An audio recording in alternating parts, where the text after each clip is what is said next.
Greetings, ladies and gents, and welcome to this latest edition of Tales from Outer Space. And as always, I hope that you enjoy. Chapter 63. Marshall was having a bit of a rough time navigating the night market. It wasn't that he didn't know his way to it, as he'd been there a lot of times within his life.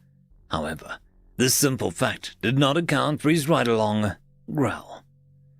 "Where in all of Mundus are we going, Marshall?" Grell's question about their situation caused the fox to sigh as he turned his head towards Grell, still keeping them on the path towards the old farmhouse. The orc seemed unfocused on his surroundings, as it was pretty early in the morning, his eyes almost barely open to perceive anything around him. The lights of dawn hadn't yet crested when he was awoken, and before he had gotten a proper breakfast as well. The night market, Marshall chuffed. Grell's focus shifted from the inattentive sitting slumber towards a more awake version of himself. "You know where the night market is, and you haven't told me." Grell's incredulity seemed to make Marshall's back shiver. This was the moment. He would either keep a friend, or he would lose it, depending on his next words. To be fair, with your position, you just have to bust it down. Basically, leave me with no clues to find." At that, Grell's almost accusatory attitude lessened considerably. His brows softened, and his tusks seemed to retreat back into his mouth. However, his eyes still had that narrowed look to them as he leaned back in the chair and stared out over the road. "Clues for what, Marshall? I'm getting real tired of being kept out of the loop." Mull Grell's question was appropriate. Marshall was getting real tired of talking. The fox sighed to himself before looking at the Auburn's turning sky, trying to think of an explanation to give Grell. He pondered whether he should explain why he was so concerned with this. Beckon already knew and wanted to help him work through it, even if her intentions didn't align with his. She still helped him when he asked. What more could he have asked for from her? However, the question remained whether he actually trusted Grell enough to talk about it. His thoughts ran with a flurry as he clutched the reins close to his body. Eventually, he came to a decision. "May's killer." The two words' answer seemed to put a law officer off his guard. In fact, a look of confusion came across his face as he leaned back to fully lie down upon his seat. It took him a bit of time to actually come up with a retort, but it was long enough that Marshall could actually see the peak of the hilltop. From there, they would be able to actually see their destination. He could only pray that their rental beast didn't have trouble with the slopes. "You do realize that a killer turned into a blob of ash, right?" The orc's words shook Marshall's attention away from the road towards the person sitting next to him. He just had to address this before anything else was going to happen. "Yes, but I still have to find out where he got this device. We have to make sure that no one is stuck like that from now on." It was a noble goal he had set for himself to do ever since that fateful day. It also had two goals on top of that sort of vengeance that he could pull off. The first being that it would help him understand what exactly had become of his hand. If it was something which fed off his soul, it would be good to know so that he could rip it out. Better to just be missing a hand than to become something akin to a monster. Or at least, that was his thought process of the matter. The second was that, in Beckon's words, maybe get some closure from the whole ordeal. Put that part of his past behind him. Sure, it wasn't exactly like he'd be able to easily at first, once this was all over. But eventually, the scenes from that night would be either ripped from his head or fade with time. Either way, he had to do this. Otherwise, his wife's final fate would remain with him forever. "Are you... I won't try and bring it up anymore." The question that Grell was going to bring up died on his lips as he stared at the sullen fox. His face had long since lost any measure of wellness. His cheeks were long, fur unkempt, and eyes sullen, set deep into his face, almost seemed to answer the question for him. However, Grell's dismissiveness only seemed to spur the heartbroken fox. "What?" His declaration almost seemed accusatory in its tone. If it wasn't for Marshall's attention being focused on the road, Grell would have assumed that he was genuinely mad at him. "Just, when we get this guy, could you let me handle it?" Grell's gentleness was almost uncanny for the situation. Normally, he was known as the main roughness of the group, ready to barge headlong into trouble and problems galore. In short, he never was really made to handle anything requiring tact, even if he had the same general social skills that most of the other law enforcers that were part of the VOG held. "Why do you think I brought you along instead of Beckon?" Marshall's words put Grell at ease for a second, before he realized one important fact. Marshall hated putting women in dangerous situations, and judging from recent events, that one particular aspect might have pushed to its limits. "Well, in your words, she's a dame." At that, Marshall seemed to scoff at the attention before putting his thoughts towards the crest of the hill, which they had reached upon. The light of the night bestowed a gentle glow onto the decline of the road ahead towards their destination. If one were to follow the road, it would lead further south out past the mountain pass, but for now, his attention was resolved towards the farmland around them. The land itself was not naturally inclined towards cultivating. Most might believe that farming by a mountain would lead towards a lot of gains for the crops that would be yielded there, but the farmland had long been tapped for centuries. From Marshall's own recollection of events, some combination between an ignorant farmer who had yet to know about crop rotations and a curse befalling the country that had yet to be broken had led towards the land being barren for most crops, except those that could be assisted via magical means. One could tell that the farmer who had either inherited the land or outright bought it had done his research, for placed every so often alongside the warning stones were pillars of green marble inlaid with proper runes to promote growth.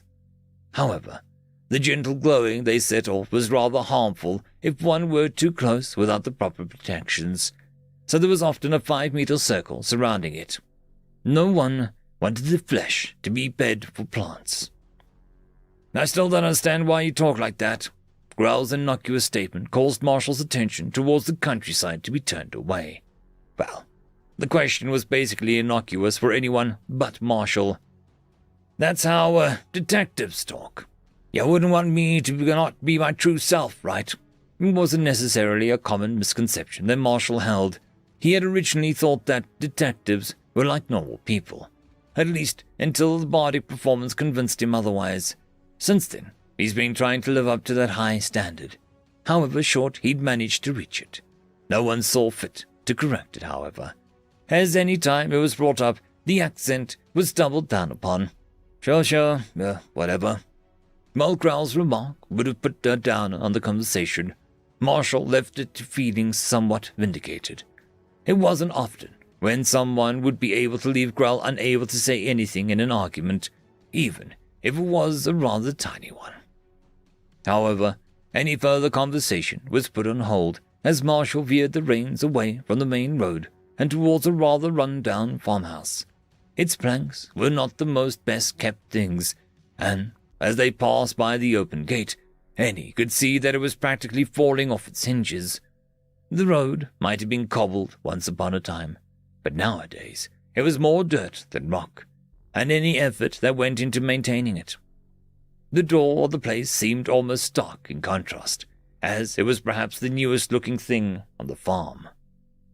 "So, this is where it is," Grell pondered, as Marshall guided the carriage to a spot before halting the discounted Carnegie in its tracks.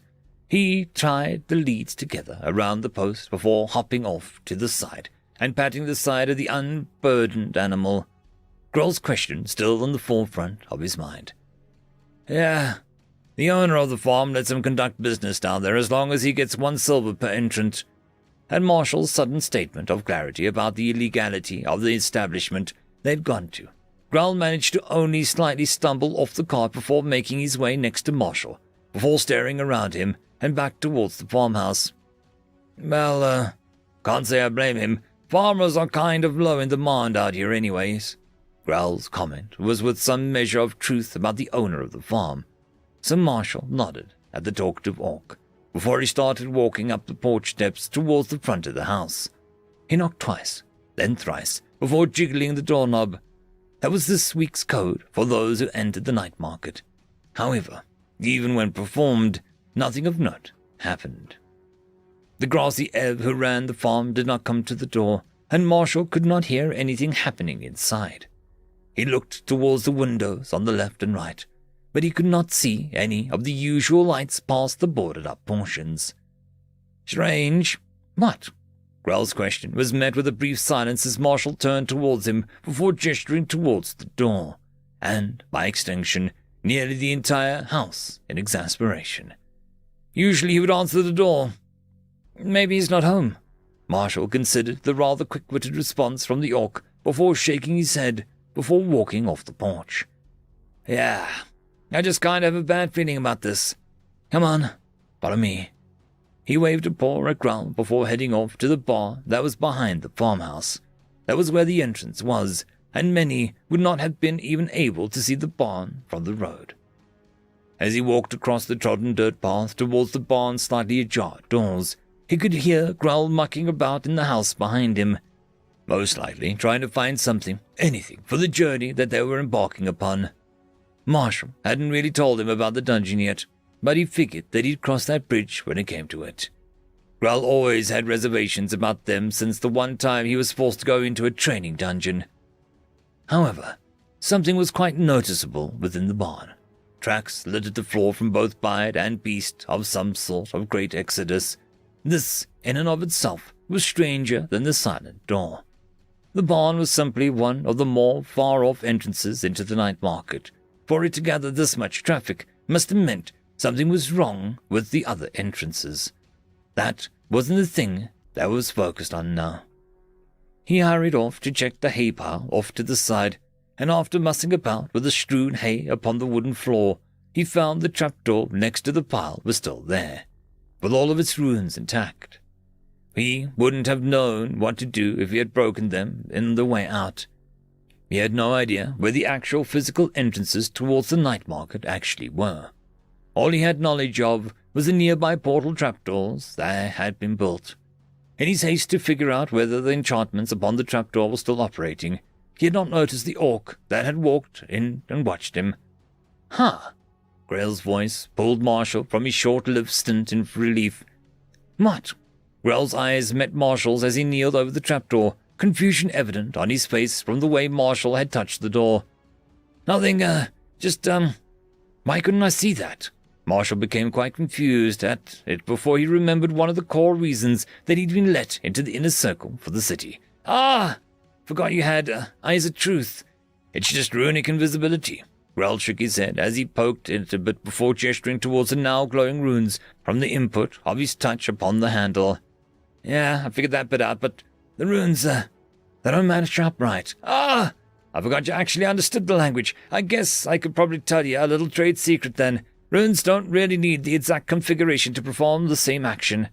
And then Marshall was quite convinced that Grell would at least be able to pull together the rest of the information. What? The fact that he hadn't yet had put a bit of a damper in his mood as he turned his head back down towards the runes in question. For example, he might have, you cannot see, but it is the same as a normal variant no one can see. There's a little trick that I learned from some of those underhanded folks down below. The further elaboration seemed to put off any further questions from Grell, which put Marshall back into a somewhat happy mood. However, with the conversation hitting a stopping point, Marshall proceeded to open the door towards the eerie darkness below. Marshall hopped down it, ignoring the ladder to the side, as his coat did the work of slowing his fall. Meanwhile, Grell was forced to head down the ladder leading towards the paved floor. Marshall didn't really wait for his cohort to go towards what he thought he needed to go, so he just followed the corridor before it opened up into the night market proper, its familiar starry night sky ingrained into the roof of the cabin.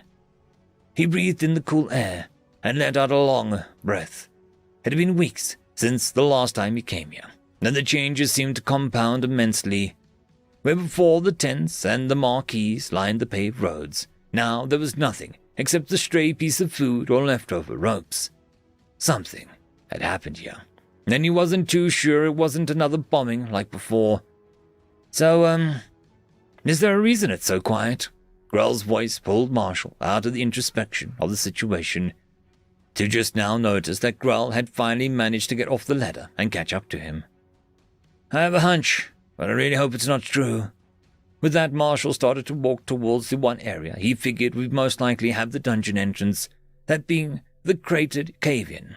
However, as he walked, he started to notice more and more of everything wasn't exactly the same as before that he had when he went through the area.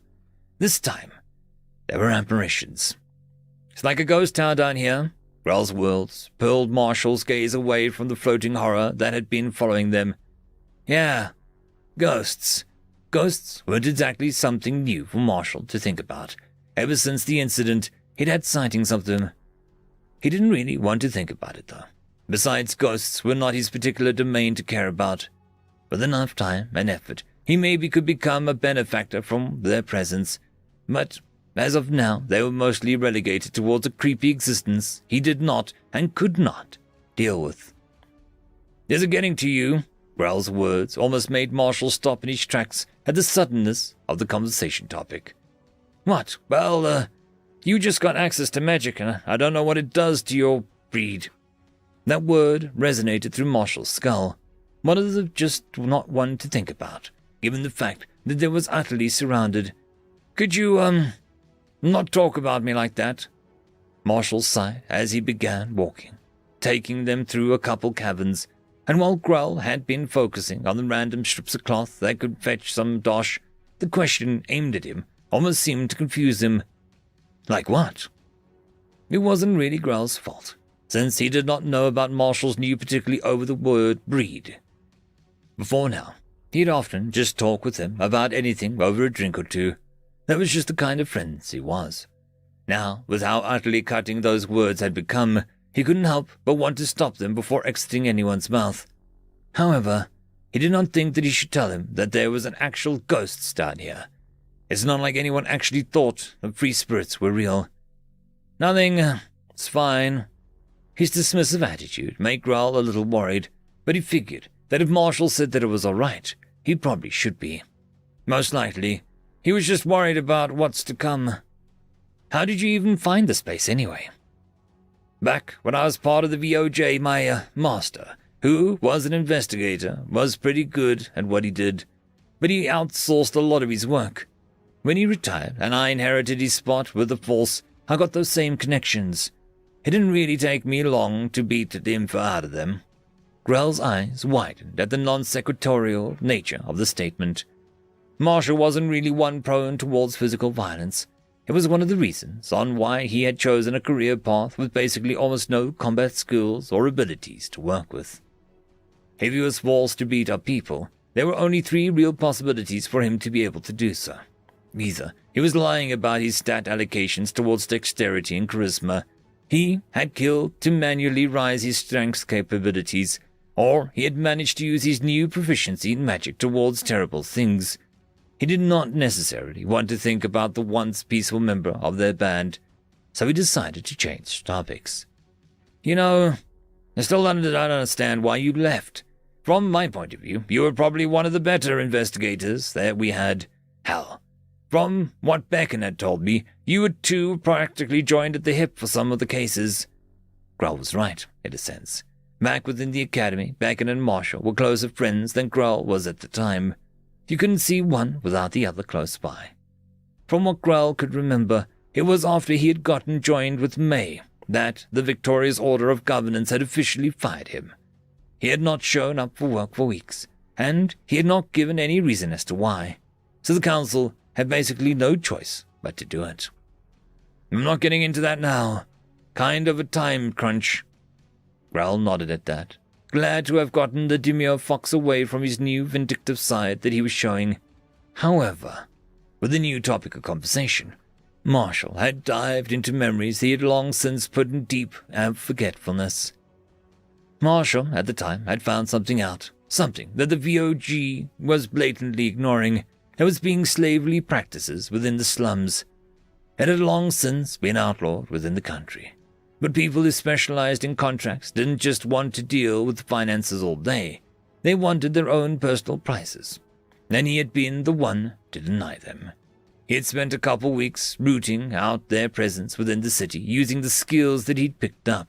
and one final parting gift from his master, a fighting style. However, such times where he committed vigilant justice had long since been wiped from his mind. It had been almost 20 years since he'd done so, after all. Fair enough, what are we looking for anyway? The words brought Marshall's gaze briefly away from the ground to look at the Orc's face, taking him away from the past and his memories of it. Just, there should be a giant crater past all of this. That's where my leads took me before the trail got cold. Just, check around there for anything suspicious. Marshall could still remember the people that had been harmed with the explosion. Since then, he'd been trying to figure out if anyone knew what was going on. But with all the things in the night market, they'd either been paid off to not say anything or actually didn't know what was going on. With the turn around a corner, they began to edge through the destruction. Here and there lay ruined tents and wares. Anything that was still whole was, of course, gathered and collected.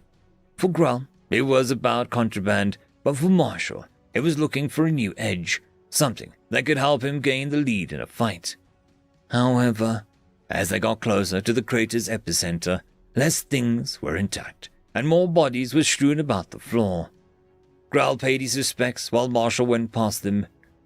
He'd already done enough respecting the dead the last time he came here anyway. After several hours of searching through the rubble and detritus, Marshall's beginning depression came to a halt from the explanation from Growl. Hey, I think I see something. Marshall brought up his head from the rubble to find Growl standing over something off to the side of the center of the crater. As he got up and approached, he at first thought that it was a decorative art piece. Metal vines weren't exactly something which can be made naturally. At least, that was what he thought until Growl poked it, and it reacted to his touch. But Marshall's sudden presence caused Growl to look up at him before gesturing towards the vines growing from somewhere indiscernible. There's ruins covering over the other ruins. That statement didn't exactly explain anything for any of the questions that popped into Marshall's mind. However, it didn't exactly stop him from trying to gain further information from the now leading orc. Marshall's silence spoke volumes. Don't look at me like that. How else am I supposed to explain that? Marshall rolled his eyes at Growl's comment as he joined him, leaning towards the area to get a better look at what Growl was looking at.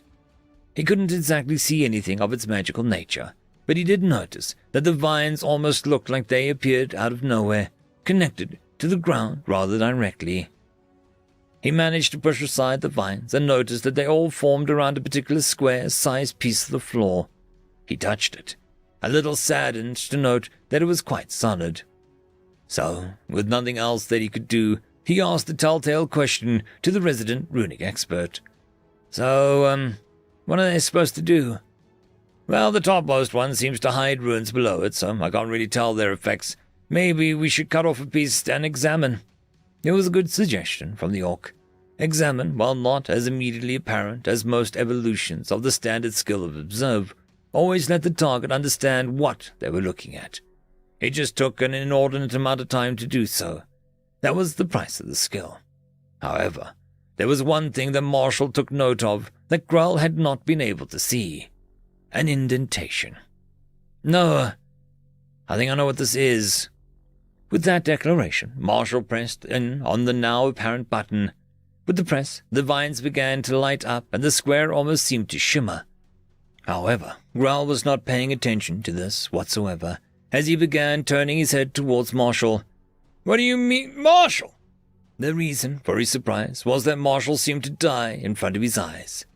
The square had managed to do something to Marshall, such that it looked like an instant disintegration of his entire form.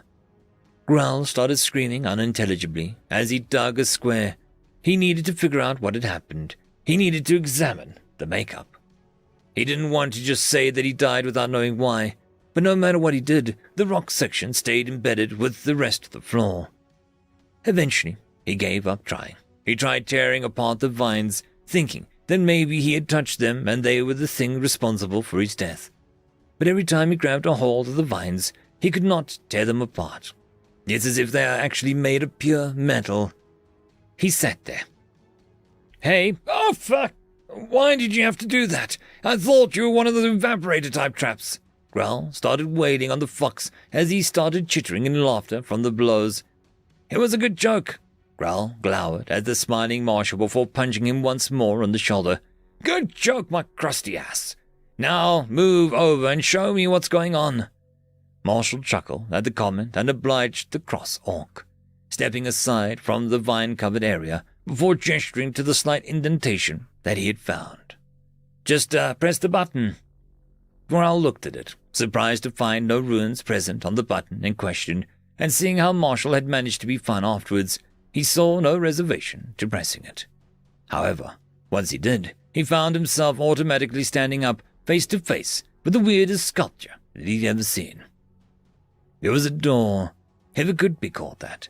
Metal vines seemed to pulse all along the edges before rooting within the ground itself, or even the door's hinges. Its size dwarfed the orc almost twofold, which surprised Growl, for he belonged to one of the more taller races out there, even if he couldn't exactly claim to be the tallest amongst them. It was inlaid with a number of runes, some decorative, some not, with some being an incomprehensible mess, and while the door was made of metal, the only parts that weren't were the door handles themselves. The other surprising fact around the door was that there was also skeletons within the room made entirely of metal, whose effects had been haphazardly lain upon them. So, that's kind of ominous. Grell's comments served well to organize his thoughts. The skeletons had been locked in the process of opening the door, all of them touching some metal aspect. No crap. Marshal's statement seemed to pull away the attention that the door was given slightly, as Grell had turned his head towards Marshal. Well, is that what we're here for? Yeah. Apparently the guy hid himself in there. Marshal nodded affirmation, only seemed to dishearten the orc. He had only thought that it was going to be a simple arrest. Now, they were going to be dungeon crawling. It's a dungeon. The words were almost spoken with venom as they passed the orc's lips. Yep. Do you really think that we can handle a dungeon right now? Grell's question did have some weight to it. Most dungeons that did not have the training aspect manually put into it were dangerous because they were allowed to actually kill anyone who came in.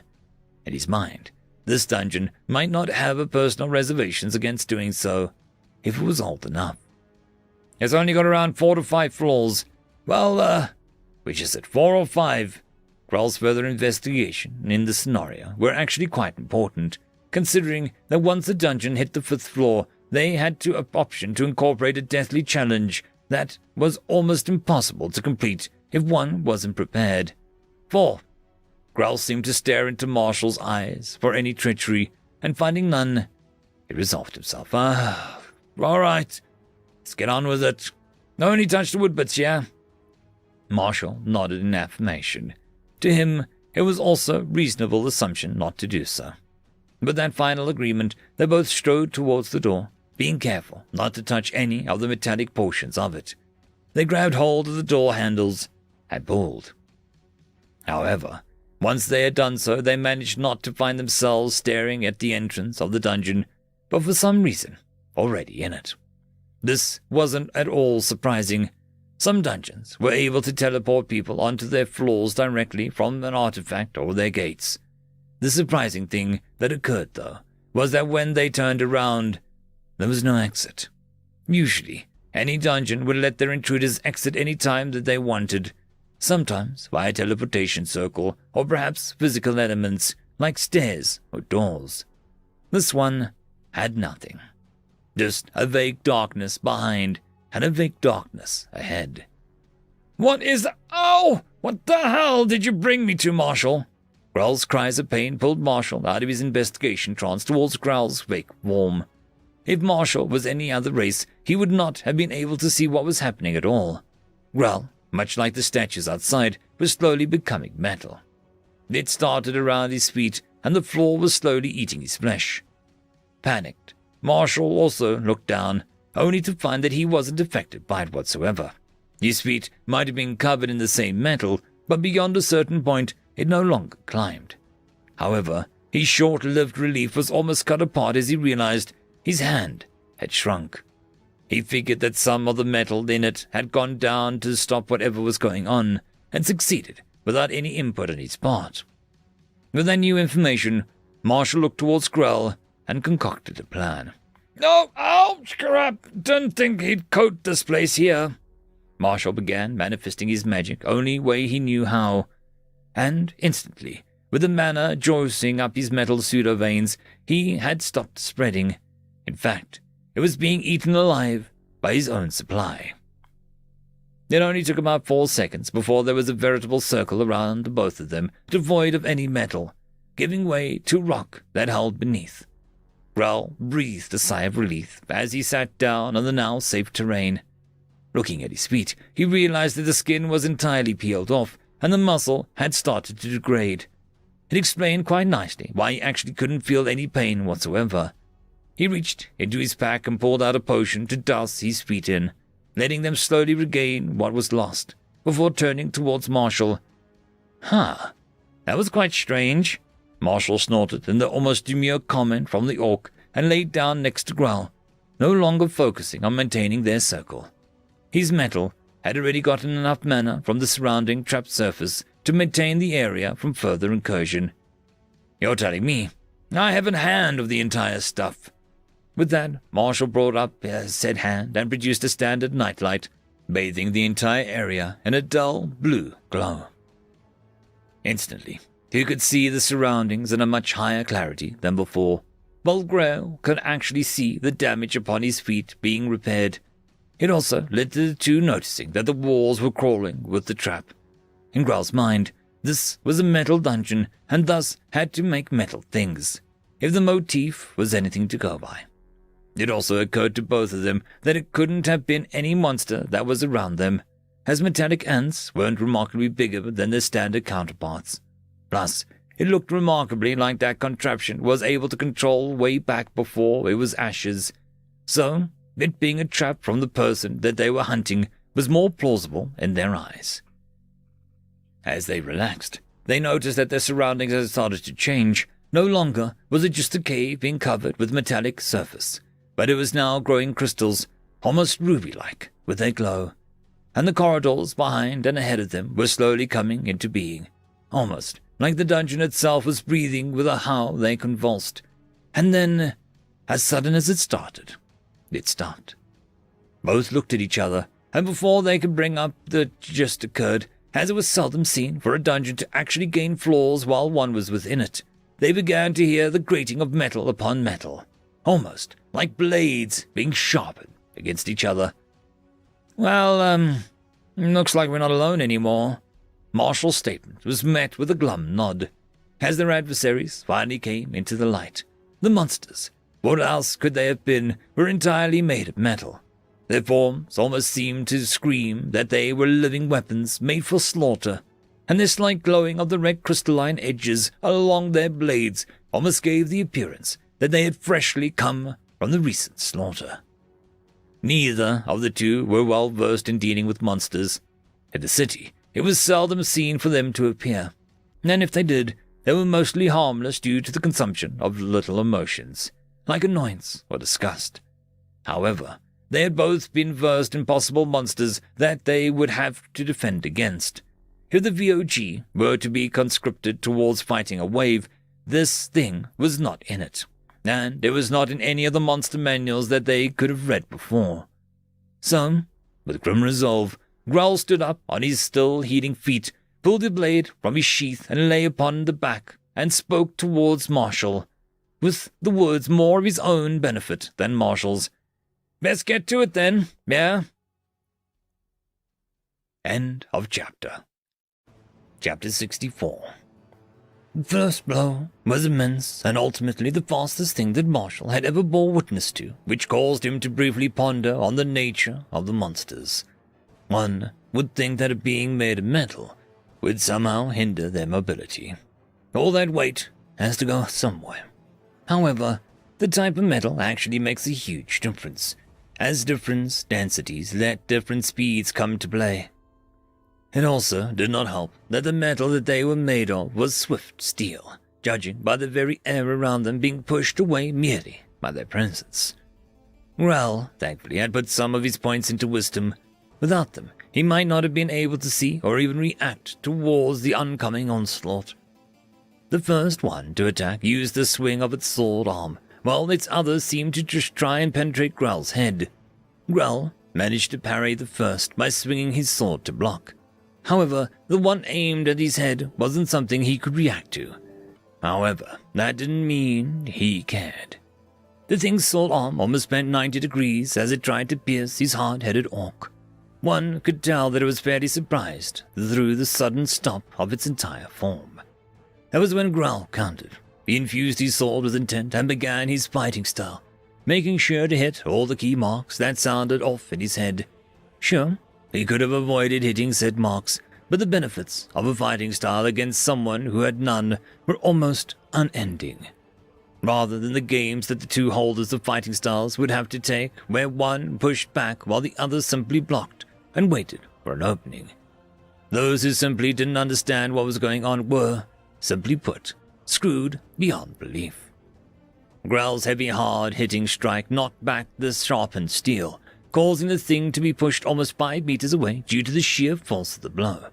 This had the side effect of causing it to actually touch the ring that surrounded the duo, where, before it had simply stepped over it to reach them, the very instant the foot touched the circle, it began to scream. Or at least, try. The piercing noise almost caused Grell to black out standing, while Marshall simply folded his ears over. Another slight benefit to his race. The thing's body began to decompose itself, its legs no longer able to keep it standing. It simply fell over, being eaten alive by the circle. The rest of the monsters simply watched on, silent to their comrade's demise. And then, when the last bit of the pointy triangular head disappeared, the circle once more grew again until it finally touched the walls. Now, if the golems wanted to pass, they would no longer do so at safety. Now, they had to cross their equivalent of dead man's land. They stayed still, staring at both of them before one raised an arm. This one was different amongst its peers. Well, it did have the same angular body type, where its legs and arms were simply blades unto themselves, but the head and body being a pyramid nature. This one did not have the red motif of everything else. This one was blue. One almost sapphire-like quality towards the extremities, and when it swung down, it was readily apparent as to why it was different. This one knew magic. Water seemed to coalesce at the tip of its arm, and only when the water seemed to coat the entirety of it did it lunge forward with the rest of its counterparts. In total, there were 5 of the things converging on their location. Grell could have handled one by himself, but not one with magic. The blue one simply pressed onwards into Grell's guard, swinging himself in smooth strokes, reminiscent of the very water it could create. And when the sword met water, the blade itself chipped in his hands. Grell definitely could not last long under the pressure. However, the monsters weren't just fighting Grell. In the meantime, Marshall had kept on pushing himself against the 4 body-oriented that converged on him and him alone, and they knew that he was the one controlling the circle. Without it, they would assuredly succumb to the dungeon. However, what they didn't account for was the apparent magic user was the fact that while he had no weapon on hand, his claws were well honed. Swift kicks and swipes seemed to fill the air as Marshall used all of his acrobatics and dexterity, simply to be too lithe for the others to land a direct hit upon him. Sure, there were nicks here and there, where the metal began to eat away at his skin and the blood which had started pouring out. But simply pushing his mana to cover the portions of his body was enough to convert that metal towards his use.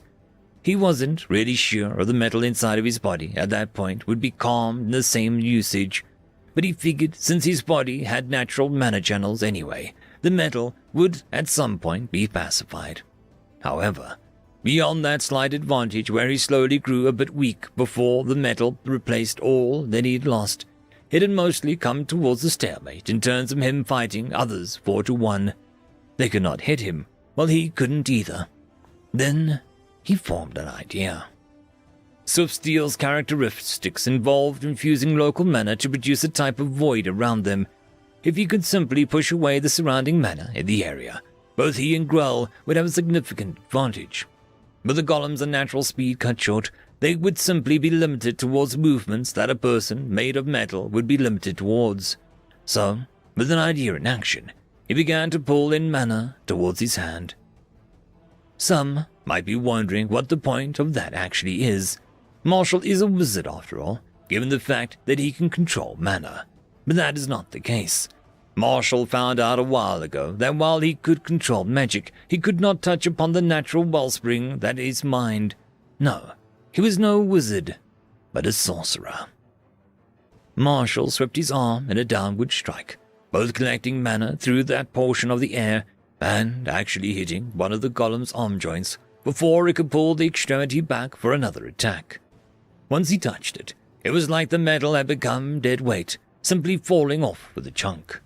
That was the tipping point of the battle. The golems did not yet know about their lack of speed. While they typically had a somewhat okay intelligence score, their wisdom was simply below optimal for anything other than somewhat simple plans. They had yet to reach the true state of Hypatia, and they would never likely be able to, simply because they had been formed within a dungeon. So they continued fighting like nothing was wrong, doing quick stabs through the air or long lunging motions to skewer the fox in twain. However, they no longer held their previous speeds and had slowed down considerably, with attacks towards the heads and the remaining bodies of the golems, because they simply would not stop moving unless the core had been removed. Marshall finished off the remainder of the force. He was somewhat saddened to see that the fight only improved his skills somewhat, while the golems themselves gave no experience towards another potential level. However, he was brought from his inner thoughts when he noticed that Grell had been punched through and flung off towards the edge of the circle. Grell's blade was no longer a sword, but merely something more suitable towards a metal club. Its length had shortened considerably, and the edges of once had been rounded down to a curve. Beyond bludgeoning, the weapon could no longer sever the joints between the golem's limbs. It was utterly worthless, and if Grell was still able to continue to fight, he would likely simply have thrown it away to rely on simple brawling. However, that was no longer an option for him. His fingers, along with his blade, had been cut down to size.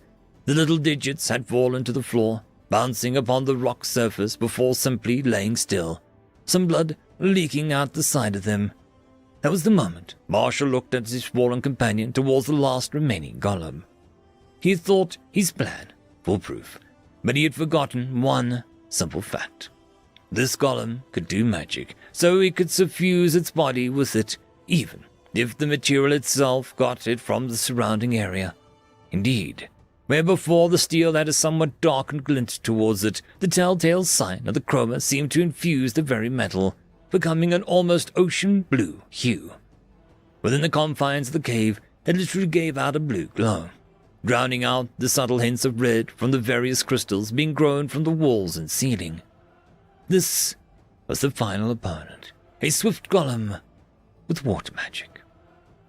Marshall screamed as he charged directly towards it, while the golem simply stood there looking at the downed opponent. It wasn't until Marshall had gotten into its line of sight that it reacted, performing another arc of water which swept out towards Marshall at blinding speed. Marshall might have been afraid, since he had seen those 8 fingers that had littered the cave, but he had one saving grace, and that was his metal hand. He swung his hand in a bare-knuckle punch to the right of the wave of the water, redirecting it towards the walls. Again and again the golem kept lashing out at water arcs, and its speed of doing so only seemed to increase faster and faster. Marshall was not dexterity-focused classed, he mainly focused on charisma, so he could not survive all the strikes being made towards him. That was when one of the strikes that he had thought he dodged had hit his tail, severing half of it off. He howled in pain as he continued barreling towards the still stationary golem. And it was only when he had gotten just a meter away from it that it started striking with its arms. Marshall dodged as best he could, but he wasn't a pure fighter. Serious gaping wounds formed quickly, only to be replaced as time went on. He was slowly losing steam, and as a blade had swung down towards his head, he saw only one shot at success. One shot at coming out alive. So, hoping beyond all hope that his reaction time would save him, he brought his hand up and clenched. Beyond all sense, beyond all reason behind it, Marshall managed the impossible. He caught the blade. However, even as his hand was taking over the arm, it was a slow process. Plus, even if the golem was screaming in his ears, causing unending amounts of blood to pour out of his ears and mouth, it still had another arm. So Marshall let go, content that he had done enough before rushing outwards, getting out of the range of the water-enhanced blade. He continued to dodge the oncoming waves. His metal continued to eat into the golem. After a while, it had simply stopped attacking him, rather focusing on clawing out the infection. His sword arm transformed into a claw hand, scratching and gouging at the metal of his body. The shrieks of both the golem and the metal filled the air as it simply dissipated away along the ground, only having itself be further towards the circle of safety. Marshall collapsed, his energy spent. He looked towards Grell. He was still staring at his hand, surprise glued towards his face. Sighing, Marshall stood up and gathered up the fingers before handing them to Grell and focusing. His metal fist, having gorged itself upon its attackers, lost some of its heft and weight as the metal seeped down along his hand before finding itself upon Grell, fusing the fingers and hands back together. "You okay?" The combined weight of Marshall's words and the sensation of his wounds stitching themselves back together caused him to be pulled out of his dangerous thoughts. Looking up, he found the panting fox lying upon the floor, keen to rest after a hectic action that they had found themselves a part of. "Yeah, thanks." Grell's words caused Marshall to chuckle as he relished within the silence. With the absence of golems, there was no longer any sound to reverberate along the walls of the crystal cavern, and only the slight twinkling of their shine seemed to resound through the air. For a moment, Marshall could believe that he had simply fallen back to sleep, until he sighed once more. No matter how much he closed his eyes, his still beating heart still reminded him of the fight that had taken place. He looked towards Grell before staring back at the ceiling. "No problem, just, don't ask me to do anything else for a while, my stamina is crap." Grell laughed at his friend's blatant explanation, the tension of the battle slowly leaving his shoulders. Both of them were content to sit in the silence of the cavern, only being broken by an almost silent scraping noise of the eternal battle of the safety circle. However, their peace and silence had surrounded them. Little conversation had suddenly ended, as the creaking sound and the heavy booming of footsteps resounded through the corridor behind them. Marshall stood up, along with Grell, both unwilling to fight, but ready to face the oncoming. Grell brandished his metal club, keen on keeping himself and Marshall safe for a little while longer.